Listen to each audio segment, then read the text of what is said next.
আসসালামু আলাইকুম। আমি ডাক্তার সুরাই বুলবুল, কর্মরত আছি শহীদ সোহরাওয়ার্দী মেডিকেল কলেজ হসপিটালে কনসালটেন্ট হিসেবে উচ্চ ঝুঁকিপূর্ণ গর্ভাবস্থা বিশেষজ্ঞ। এটা হচ্ছে হাই রিস্ক প্রেগন্যান্সি স্পেশালিস্ট। আজকে কথা বলবো প্রেগন্যান্সিতে ফলিক অ্যাসিড না খেলে কি হবে।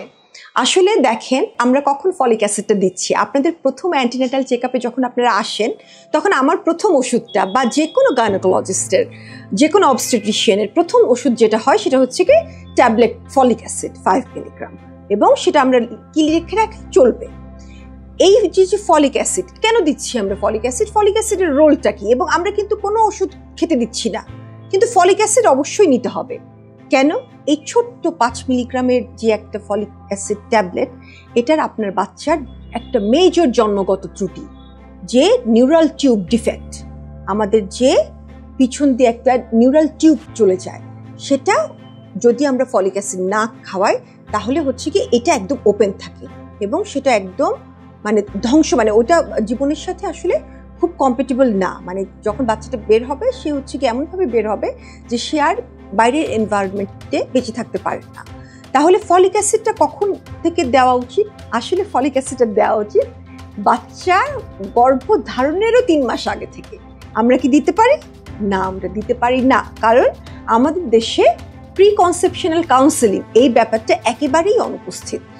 একটা কাপল যখন বিয়ে করেন তখন কিন্তু ওনারা প্রথম দিকে চান যে একজন আরেকজনকে জানবেন, তাদের অভ্যাসের সাথে অ্যাডজাস্ট করার একটা ব্যাপার থেকে যায়। তাহলে ওনারা দেখা যাচ্ছে যে বছরখানেক বাচ্চা কাচ্চা নিচ্ছেন না বা নিতে চাচ্ছেন না, সেই সময় হয়তো কোনো ধরনের জন্মবিরতি করেন। আমি বলবো যে আসলে আফটার ম্যারেজ বিয়ে পরবর্তীতেই আসলে ডাক্তারের সাথে, একজন অবস্টেট্রিশিয়ানের সাথে বা গাইনোকোলজিস্টের সাথে কনসাল্ট করে নেওয়া উচিত যে আমরা 1 বছর বাচ্চা নিতে চাই না বা নিতে চাচ্ছি।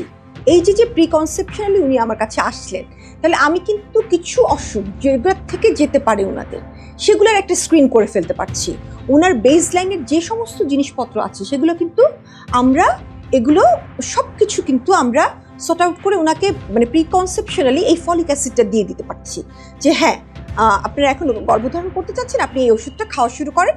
তাহলে হচ্ছে কি হবে, তার ফলিক অ্যাসিডের মাত্রাটা বেড়ে থাকবে এবং বাচ্চার এই যে এত বড় একটা জন্মগত ত্রুটি, নিউরাল টিউব ডিফেক্ট, এটা কিন্তু হচ্ছে না। এবং ফলিক অ্যাসিডের দাম কিন্তু অসম্ভব কম।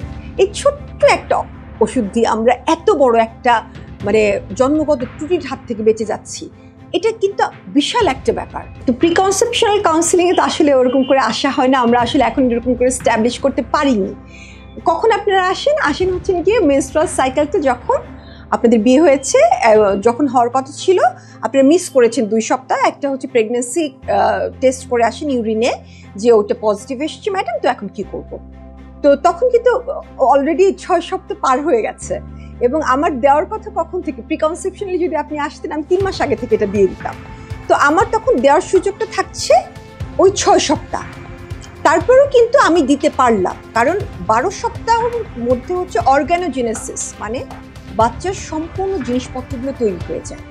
এবং এই সময়টার মধ্যে আমরা কিন্তু কোনো টেরাটোজেনিক ড্রাগ, যেটা জন্মগত ত্রুটি করতে পারে এরকম কোনো কিছু, এবং কোনো সাবস্টেন্স, যদি কেউ অ্যালকোহল খেয়ে থাকেন বা স্মোক করে থাকেন, যেটা আমাদের দেশে ধরেন নারীরা ওরকমভাবে অ্যালকোহল পান বা স্মোক করেন না, কিন্তু বিদেশে অনেক সময় দেখা যায় যে এটাও একটা কনসার্ন হয়ে যায় যে এটা হচ্ছে, এইগুলোর কারণেও কিন্তু জন্মগত ত্রুটি হতে পারে। তো ওগুলোকে আমরা বন্ধ করে দিতে বলতে পারি। তাহলে আমাদের আজকে যে টপিকটা ছিল ফলিক অ্যাসিড আমরা কেন খাবো, তো এই ফলিক অ্যাসিডটা এই জন্যই খাবো যে ছোট্ট একটা ওষুধ দিয়ে আমরা কিন্তু খুব সুন্দরভাবে একটা মেজর কনজেনিটাল অ্যানোমালি, জন্মগত ত্রুটিটাকে প্রতিরোধ করতে পারছি। তো আজকের মতো এই পর্যন্তই। আপনারা সবাই সুস্থ থাকুন, ভালো থাকুন। আরও ভিডিও পেতে অ্যালায়েন্সের ইউটিউব চ্যানেলটি সাবস্ক্রাইব করুন।